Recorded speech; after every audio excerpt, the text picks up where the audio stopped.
Hello, my friend, and welcome back.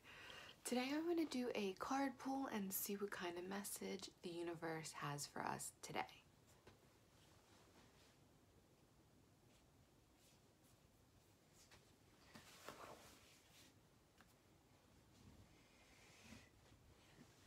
Okay, of course, we pulled a card we pulled before.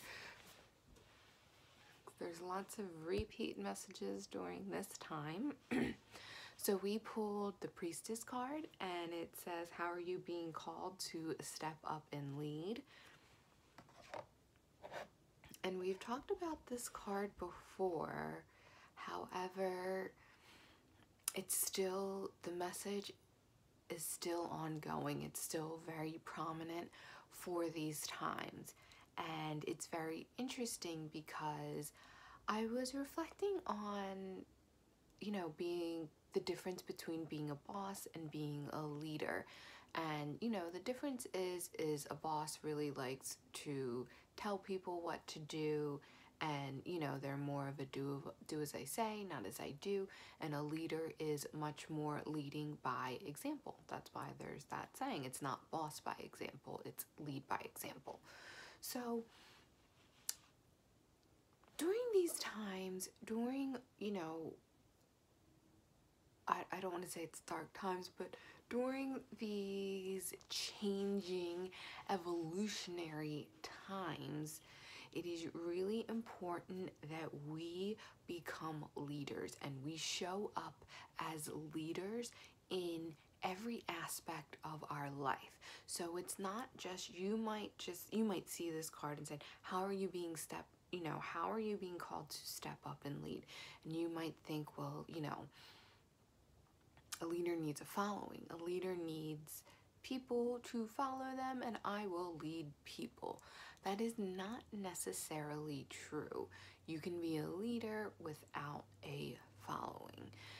And the way you do that is you be exemplary in every aspect of your life. Did you see that? Something up here? That was crazy.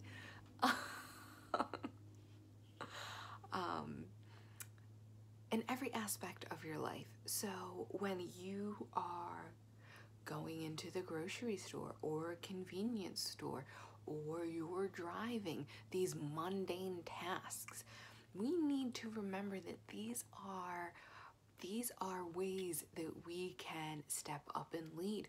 We can be a leader by showing the ultimate compassion to people. We don't have to be flipping the bird to the person that cut us off, by, maintaining your composure and not letting someone else affect your inner world. That is being a leader, because there are more eyes on us than these physical human eyes, is what I was just told. There are more eyes on us than we can see. So when we are being leaders, when we are leading in a godly way, in a divine way, in the path and in, the light that the Lord was meaning for us to lead, that is where we're doing the work. That is another aspect of our work, of the light wielding that we're supposed to be doing as light workers, is knowing that you can be a leader in every aspect of your life. And being a leader is setting that example. Lead by example. Don't get wrapped up in who is watching you, who will see you. Don't, because if you do good things just for the recognition, then it's not exactly a good thing. So, don't worry about the payoff. Don't worry about who is watching you. Don't worry about that someone sees your good deed, because the divine sees everything. So you need to just keep moving forward as your highest self, as your most divine being. How would they act what would they do? How would they lead? And that is where the calling is. That is where the divine is calling us to step up and step into our power. It comes from within. Only we can step into that power. And by doing that, you are naturally going to become a leader, because everything else that everyone is telling you to do, what society tells you to do, all of that is going to fall by the wayside, and the only thing you are going to be left with is you. And when you are leading the example, when you are being the person, your best self, acting as your best self, and that doesn't just mean, going on vacations and sipping Mai Tais, living your best life. No, being your best self is being the absolute kindest you can, because you have the understanding that people are doing the best with what they can, and things are hard for people right now, and especially the people that have yet to be awakened, which is the majority of society. They are doing the best they can, and sometimes it doesn't come out as pretty as we would like it, but as awakened individuals, we have responsibility to see past that. We have responsibility to continue to show compassion and kindness, even when that is not what the world is dictating to us. That is our job as awakened individuals, because we know that we are all children of God. We know that we are all one. We know that we are having every other single experience at the same time. So everyone else is just an aspect of you. So when you want to create that wall of separation, oh, they're losing their mind, oh, they're crazy, oh, them, remember that they are you too. They are an aspect of you. So that is why we always want to be showing the most compassion. And when I say we show compassion and kindness, I don't mean that you let yourself get walked all over, because everyone wants to go to the extreme. You're like, oh, show kindness and compassion when someone's not showing you kindness and compassion. Well, you're going to get walked all over. Sometimes love is really putting your foot down and saying, go F yourself, F off, get away from me. There is a difference between having boundaries and having love for yourself and showing, allowing yourself to be walked all over. You can show the ultimate kindness and compassion without allowing yourself to be walked all over. Because, okay, say for example, you're in the grocery store and someone runs over your foot with their cart because they're not paying attention, and they are so in a fury of seeing nothing but themselves, and it's totally their fault, and they just totally run over your foot. So you may think, well, I need to tell them that they need to be paying attention.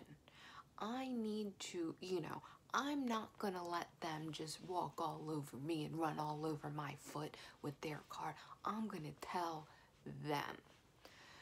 Okay, well, you can tell them. Well, honestly, telling someone something that they don't want to hear in a moment when they are so flustered and in their head and in their total tunnel vision of themselves is like talking to a brick wall. Number one, read Dale Carnegie's How to Win Friends and Influence People, and you'll learn that. Number one, so you're not going to teach them that lesson.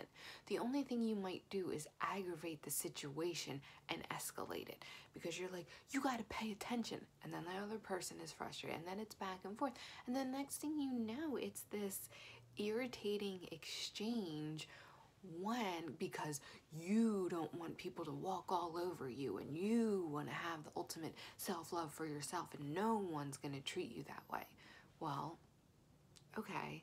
But if you were to go back, rewind, someone hits you, runs over your foot in the grocery store, and even if they're not sorry and they don't say sorry, you're able to essentially take pity on them.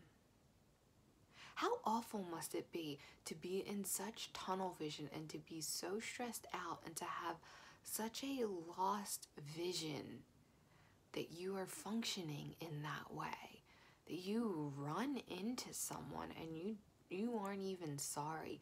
How much of your mind is clouded? How much noise is that person living in all day, every day?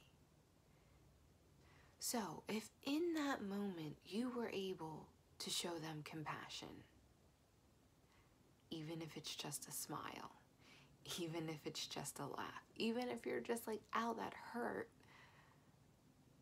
okay, and you don't get upset about, you can express yourself, ow, that hurt, and if they just look at you like, oh, well, that's your fault, laugh at them. Just give a little laugh. Like, who gives a shit in the grand scheme of things? They're the ones that have to continue on living that way, and you're the one who knows better.